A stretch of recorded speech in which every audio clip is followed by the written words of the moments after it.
So I'm Paul Klenner. I'm your Look Good Feel Better facilitator for this men's class, the first men's class of 2025. And on behalf of Look Good Feel Better, it's my pleasure to welcome you to this, what we call Feel Stronger, Live Better online Zoom class for men. So sit back, enjoy what Trevor has to say. I'm going to introduce Trevor now and hand over to Trevor. So Trevor Scott, now, he was a former chairman of MENZSHED New Zealand. Now, I'm not familiar with MENZSHED. I'm certain that some of the men online aren't familiar with MENZSHED, but I know that a couple of guys are part of MENZSHED. And I understand it's more than just a place to work with tools. And Trevor's going to talk about this. So he'll also share how that's affected or helped his own personal cancer journey that he's also gone through. So it's very, very relevant for us tonight. So Trevor, thank you for being online with us, and we look forward to what you have to say. And I hand over to you now. Thank you very much, and welcome to everybody. And I hope you're going to get something from what I have to say. The important thing, a little bit about myself. Yes, I have had prostate cancer, and I say I have had prostate cancer. About 12 years ago, I thought my end of the world had come, and it certainly struck me. On that journey, it's been off and on. 4 years ago, I was told to get all my affairs in order and to perhaps go down to the men's shed and make a coffin. So that was 4 years ago. I never went down to the shed to make a coffin. I decided that I'd be more positive about that, and I'm still here today. Although I do have side effects, and I'm pleased to hear that you're going to be talking about those side effects later on. What is a men's shed? Well, I've been in men's sheds, and I started them here in Canterbury 14, 15 years ago. And it all came as a spin-off from watching my father-in-law get old. And he was in his late 70s, and then into his 80s, and then gradually into his 90s. And over that period of time, I watched him gradually shut down. I said to my wife, I said, there's got to be something better for men. There has to be something out there that gives them a purpose.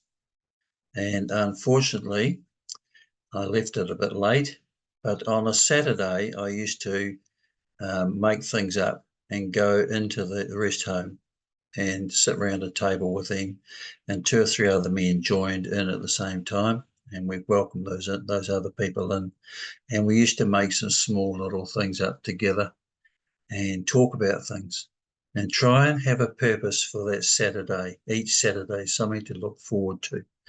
And that sort of got me going about something. There has to be something for men. And then I was a school teacher for 44 years, and I remember sitting down at the computer one night, and things happen in my life for a reason, and I happened to tap on MENZSHED Australia. Little was done that night on preparation for lessons, but I did learn a lot about MENZSHEDs. And the following day, in part of my computer studies course I was running, I said, right, we're going to research MENZSHEDs today. I want to know everything about them. So all the kids in the class were given a task, and they came up with every in and out you could possibly think of for a MENZSHED in Australia. I said, that's it. That's the thing I've been looking for. And then I went to the principal of the school and said, right, I want to start a MENZSHED. And he sort of looked at me, he says, what are you on now? What drugs have you been taking? And he sort of looked at me in much to say, well, you know, what planet are you on? And I said, well, why a MENZSHED? Why shouldn't we have something in this community for men who don't go to the pub? They are not involved in sport clubs. They may not attend a church. They're just there, and gradually they're shutting down. Their partners may have left them and gone to the world above. and or they're not talking to many people and they don't go out very often. So there's got to be something to break this loneliness. I put it down as loneliness. There's got to be something there for them. And that's what MENZSHEDs are about. It's about bringing men together. It's about their health and well-being. And that's the prime objective of MENZSHED New Zealand. And each MENZSHED shed that's been established, and there's 139, 140 of them in the country at the moment. And there's about 8 to 10 each new ones every year. That's their main objective, is men's health and well-being. And I look at it and I say, well, if I'd only had this when my father-in-law was alive, I'm sure his life would have been enriched. The MENZSHED, wow, not everybody likes to go to a shed. My father-in-law was a compositor. He wasn't very handy with tools. And the principal, when I put it to him about a MENZSHED, he was blind in one eye, and he definitely was not a practical person in any shape or form. And he said to me, he says, is it for me? And I says, yes, it's for you. He says, how can it be for me when I can't see properly to build anything and I don't really want to sit and build things? What is it for me? And I says, well, what skills have you got? And he says, oh, I do paperwork, lots of paperwork. I said, great. You're the treasurer and the secretary of the MENZSHED. And he became the secretary and treasurer. And by the way, he never missed a Saturday morning coming down to the shed and spending time talking to people, holding material for people, and being part of the MENZSHED organisation. So it's not just about going to the shed and building things. I go to the shed regularly. My day I go is Tuesday. I'm a fairly skilled type person. I'm a sculptor. I do sculptures and all that type of stuff. I do a lot of woodwork. I used to be a woodwork teacher. I was in a trade. I have a lot of knowledge, and I go to impart knowledge and look after people and guide them through projects. I go for another reason. I go for the community and camaraderie of a MENZSHED. Morning tea for me is the most important part of the MENZSHED day. It has nothing to do with the work. It's about sitting, communicating, talking about anything and everything. And this is where the men's health and well-being part comes in very strong. Every time there is a health month relating to maybe heart disease or whatever, it's a time that the shed can bring in a specialist, a nurse from the local medical centre or a doctor, or somebody who's in the game, and they can talk to the men about the health issues related to that particular month's health program. Prostate cancer, Blue September, I talk to the men regularly, and I ask them, when was the last time you had a check? And 9 times out of 10, somebody will come to me about a couple of weeks later and says, I've been for a check, Trev. And I says, oh yeah, great. How did it work out?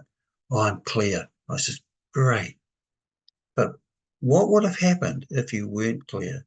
And they said, my will would have ended. Mine ended, and it wasn't through my wife and the family support I had around me, and also the men down at the shed who helped me through that dark day for me. There is many things that we can do down at the shed. We can talk while we're working. Men talk better shoulder to shoulder than they do sitting around the table and discussing things. You won't get hardly any men turn up to some lecture in a room where the seat's put out in front of a table and somebody stands up and starts talking. That's not men. So that's where the men's shed has an advantage, and it plays an important part in the community. It's a place where they don't feel strange, regardless. It's a place where any person, any man can attend. You don't have to be skilled. You could be just doing anything. I've encouraged sheds in my tenure of Chairman of New Zealand MENZSHED, and it was for 4 years, and I've been 8 years on the executive. It was about transitioning from just a workshop to other things for men's health. Why can't it be a walking group? Why can't it be a cycling group? Why can't it be sitting around chatting and playing cards?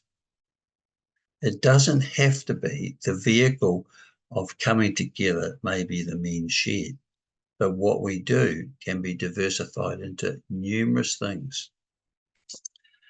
I was on holiday with the grandchildren there over Christmas. One of the first things I did was to take a 1,000-piece jigsaw puzzle. And they said, "What are you doing, Granddad?"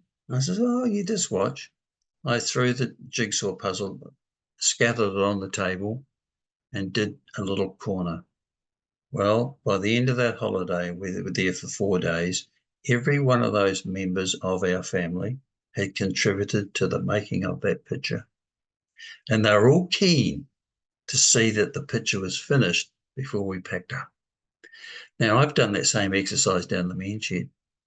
I've taken the jigsaw puzzle down and I've just scattered it on the table, morning tea table, and just sat there and put a little tiny piece down in the corner and just left it.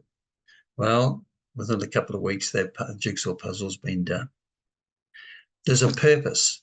Each of the people looked at it and thought, hold a second, I could do that. I could find a couple of pieces there. I could put them in. I could make that part of the picture up. And away they did, 10 minutes, done. Away they went. Some of them went out from the workshop. They didn't want to be seen. They didn't want to be seen doing the puzzle. They slipped out from the workshop and they went round and they did a bit on the puzzle because I kept an eye on them. So that's all part and parcel of bringing us all together.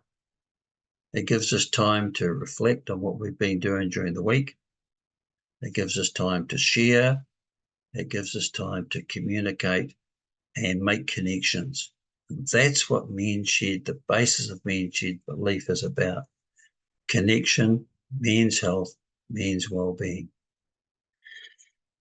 I had a chap who was in his 80s, about 83, 84, I think he was, and he's now deceased, but he came regularly to a men's shed, and he lived about 4 kilometres from the men's shed. He got on his bike, rode to the nearest bus stop, put the bus on the front of the bike, bussed to New Brighton, took the bike off the front of the bus and biked about 1.5 kilometres to the men's shed. He arrived at about 9:30, 10. He came in. He spoke to every member of the shed as he walked to the tea room. He made cups of tea for every person in the shed and made sure they were looked after. He then cleaned up all the morning tea dishes. Then he repeated the journey back home. I took him aside one day. I says, "This is tremendous what you're doing. It's taking a lot of energy. He had a walking stick that he put on his bike and brought him in. It took a lot of energy to do that. Why can't I just come and pick you up in the car and bring you down?" He said, "No."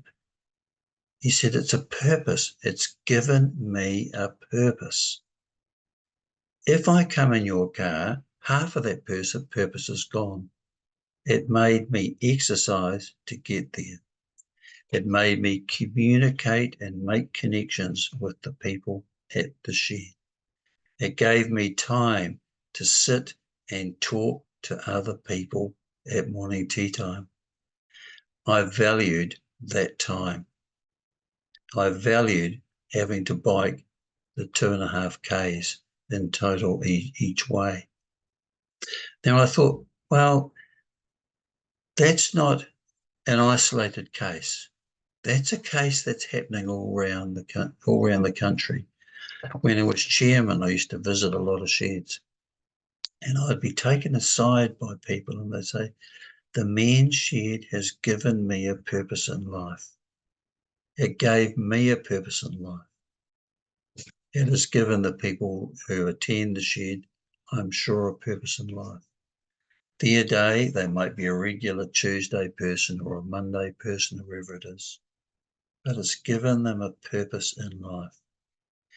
What do we do down there? Well, we do anything and everything. People bring in projects from the street. Maybe it's an older person particularly, bring in little projects, things that need fixing, and we become the repair shop. Some sheds actually have once a month, they open as a repair shop. We are nationally, we're involved in things like kids fests. We have the holiday program for children. We open our workshops and we encourage sheds to do that, to impart some skills and give activities to the community. We do a lot of work within the community of fixing things, making things. In Oxford, where I started men's sheds here in Canterbury, we did all the seating for around the town. So there's park benches put all around the town so elderly people could walk and sit and admire the view or whatever. We do a lot of work for play centres, schools. We built a mini marae for a local school here. It was they wanted it for their playground to part of their Murray studies. So that type of thing. We do a lot of work that enables us to bring funds into the shed. So anything that's going out has a cost in it. So that's how the sheds are run. They're run by the cost structure of a small. Some sheds work on donation. Some sheds work on an hourly rate of maybe $20 an hour to do a job. I encourage sheds to actually have an hourly rate. I got caught very nicely one time by a lady who came in and she said, I'd like this built. And I said, okay, great. She said, I'll give you a donation at the end. I said, okay, great. Righto. Well, I looked at the job and I thought, oh yeah, we'll get that done. Well, it's 50 hours work in total. And we took it to her and assembled it on her property. And just as I was leaving, she says, oh, the donation, I'll give you the donation. She gave me an envelope. I didn't open it there and there. I came back to the shed, there's $50 in it. Now here's a person who was very well off, but she had taken advantage of what men's sheds are about. That could have really well had another nought on the end of it in her case. It was a big job. But so that made us look very closely at an hourly rate. And that's how a lot of funds are done. Sheds apply for funding, and there might be for bigger projects like a new shed, which is anywhere up to 250 to 400,000, 500,000. Lotteries commission, grants would cover that. A lot of providers of funds, it's dried up. Times are a bit tougher. They're wanting sheds not just to build a shed now, they're wanting them to be built as a multi-purpose building. So there is a recreation room that can be let out to other community groups who wish to use it. But there is funding there, and that's how sheds get quite a lot of their funding. The smaller items like a new thicknesser or a new planer, they generate themselves over a year. They might make $5,000 or $6,000 so they can buy it on equipment. When initially sheds are set up, they're set up by goodwill of people, and every community has people with a shed, and they have equipment that no longer they want to use, or they use very irregularly. So many of the sheds have got loan equipment, they've got donated equipment, and as their shed develops in finance, then they replace that with newer and newer equipment as time goes on. The hardest thing for MENZSHEDs to start is to find somewhere to start. An example of this is Auckland, which has got 1 million people. There are 6 sheds in Auckland servicing 1 million people. If you take Canterbury, we have 30 sheds in Canterbury. So now it sends me, it gets me thinking, small communities, less to do, enable a shed to go ahead because they can see the benefit to the community. Larger cities, although they can see the benefit of having a MENZSHED, the cost of land, the cost of buildings is so high that really you've got to have a philanthropist to be able to donate a piece of a shed to you. And that has happened throughout the country. The shed that I started in Oxford, I was the president of Classical American Car Club here in Canterbury, and I was out on a rally one day, and I put a sticker about MENZSHEDs in all the window screens of all the cars that I met. And the chap came up to me and says, "Oh, what's this here about MENZSHED?" And I says, "Oh, well, I'm wanting to start a MENZSHED, and this is a little bit about it, and we want to have a car run in September, starting in September, to raise some finance to be able to build a shed." He says, "Come and see me on Monday." So on Monday, I went down and met him, and he says, "How big a shed do you want?" And off the top of my head, I said 20 metres by 9. He said, "Oh, yeah? Yep, good. Go ahead. I'll get it organised for you."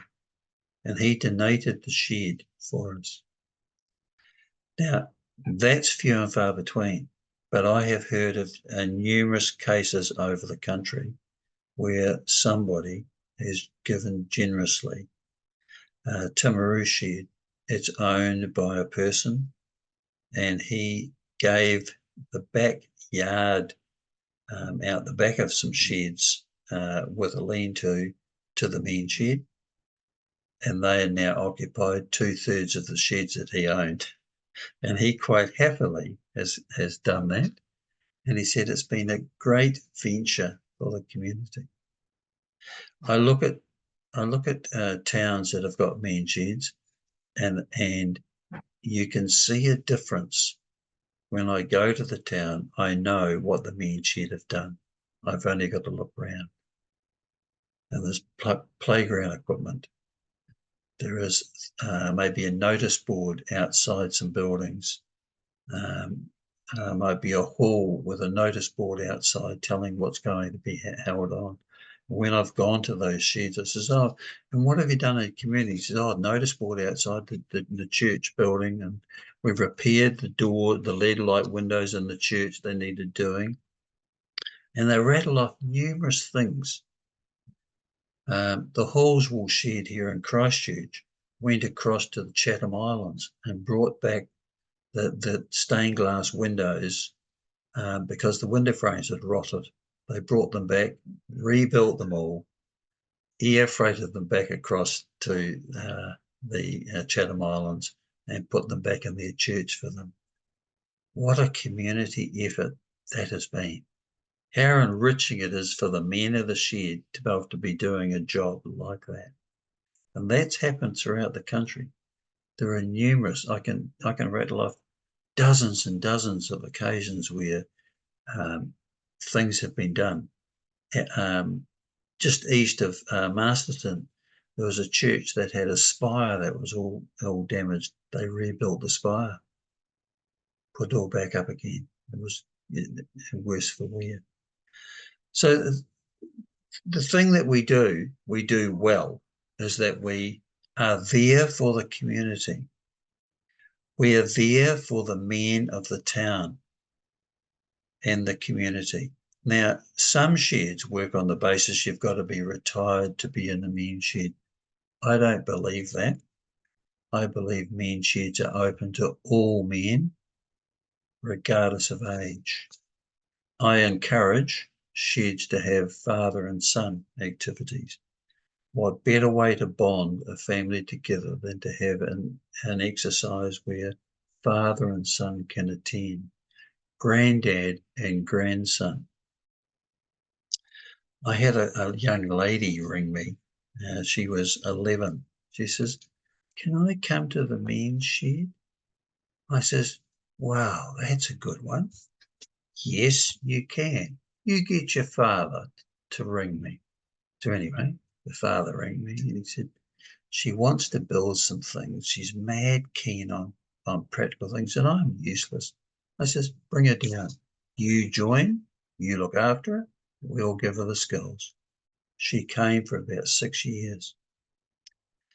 Now, our holiday program involves girls and boys. Teenage mentoring programs that some sheds run. I was involved out at Oxford with the local school. Thursday afternoon, there's a few wayward kids in the school that sort of needed a wee bit of guidance. They came down to the men's shed and we got an old motorbike in and we did bits and pieces with them and they were happy. When they first came, there was a lot of swearing. When they left at the end of the period of time they were with us, they never ever swore again. They never swore. We had changed their thinking about being with adults. And all we said was, "We don't swear in the workshop, mate." And they'd say, "Oh, well, you know, this and that." And I said, "Oh, we don't swear in the workshop." And when I was a school teacher, every now and then there'd be a kid let loose or something. And I used to say, "We don't swear in my classroom." And so there's a few things that you can subtly do to change people's attitudes. And it doesn't take much to do that. So we've got this lovely workshop. It's about then, how's it organised?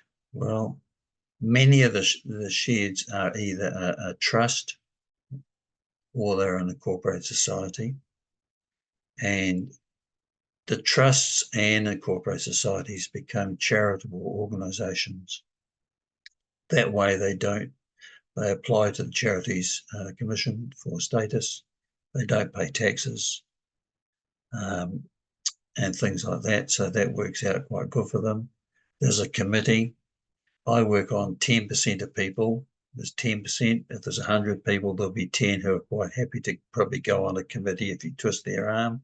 Of that 10%, one does all the work. That's the 10% thing. And unfortunately, that falls on somebody. It might be the chairman or it might be some hard-working person on the committee. But that's the way it is in life. So I suggest to sheds that they have a committee and they give everybody responsibility on it.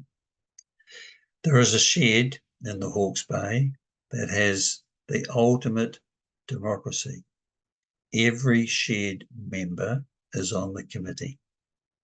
Every person, there's only a chairman, a secretary, and a treasurer who hold any status within the thing.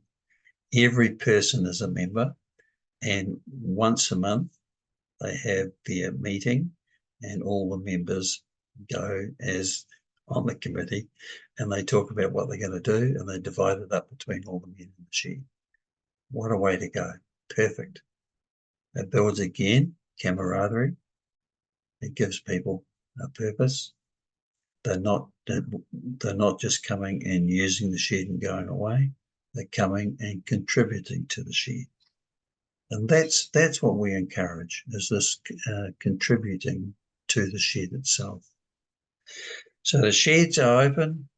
They're open maybe 2 mornings a week. Some are open 6 days a week. Some are open for 1 day, a whole day during the week, morning and afternoon sessions. It's over to individual sheds. New Zealand MENZSHED do not tell sheds what they can do. They only offer resources and guidance and advice. It's over to a shed to take the resources and use them however they wish. They're all written on Word documents so they can pull them apart and change them around or whatever they want to do. There are no rules that you must accept in New Zealand MENZSHED, and it's all for the princely sum of $25 per shed. $25 per shed.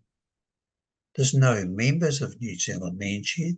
There is only an executive of 9 people. The rest are sheds. The buildings. Hell, that's interesting. That's an interesting concept to have an incorporated society that is actually a shed. It has, by the way, something like 4,500 people throughout New Zealand who attend sheds on a either regular or semi-regular basis. Trevor, I'm just wondering whether or not there's an opportunity. I'm just conscious of time. Yeah, I was just going to wind up. You're actually right. Okay. Okay. Sorry. Yeah. No, you're right.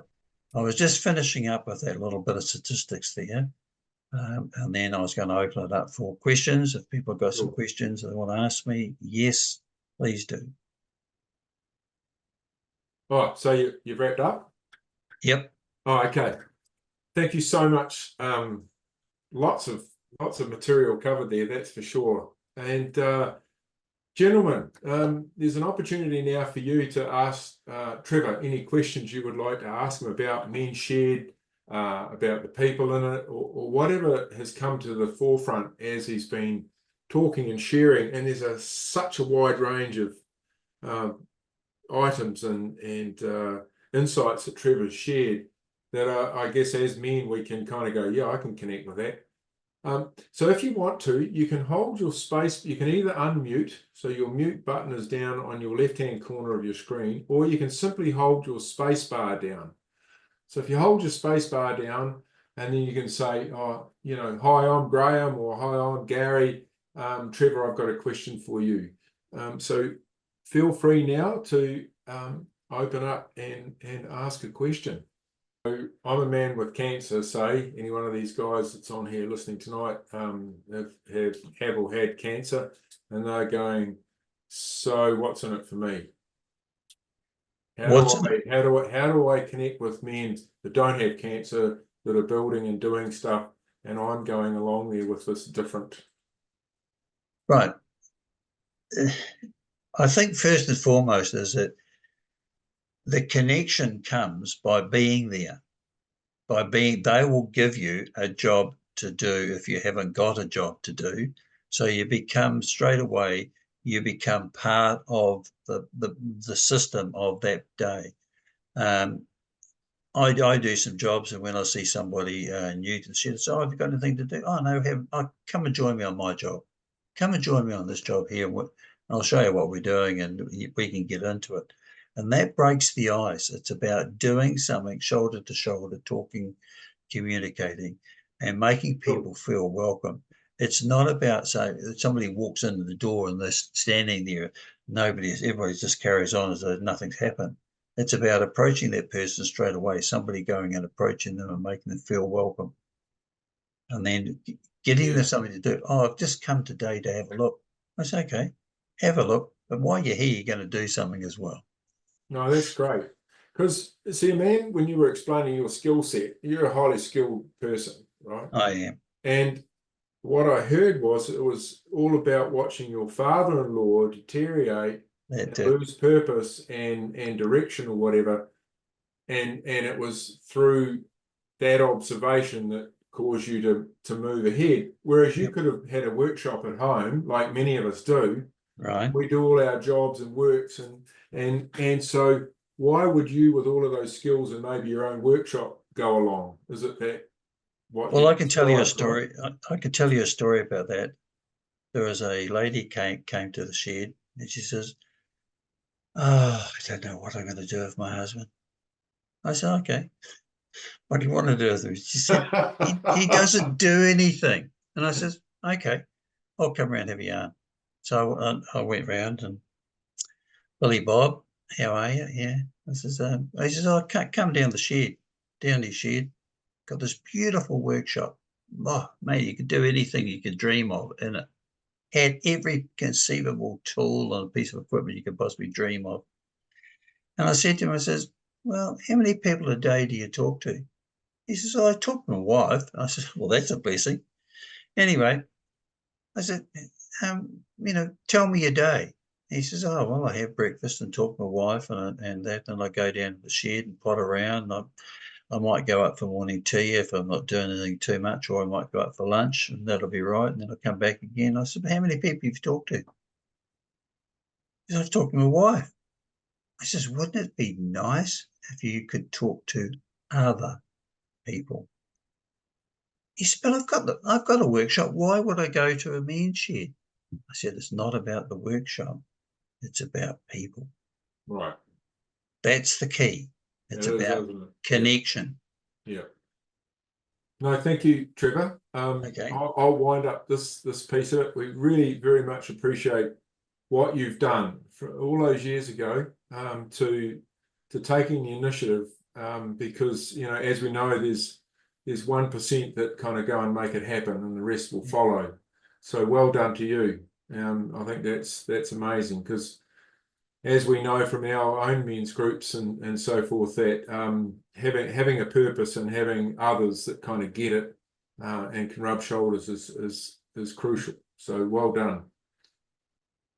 Well, thank you very, very much for inviting me to be a guest speaker tonight. I've enjoyed it, and I actually look forward to it. My wife says coming up, and I said, "Yeah, I've got it on my calendar, and I check every day, and I've got it on my cell phone. It sent me a message this morning to say it's on Right. tonight."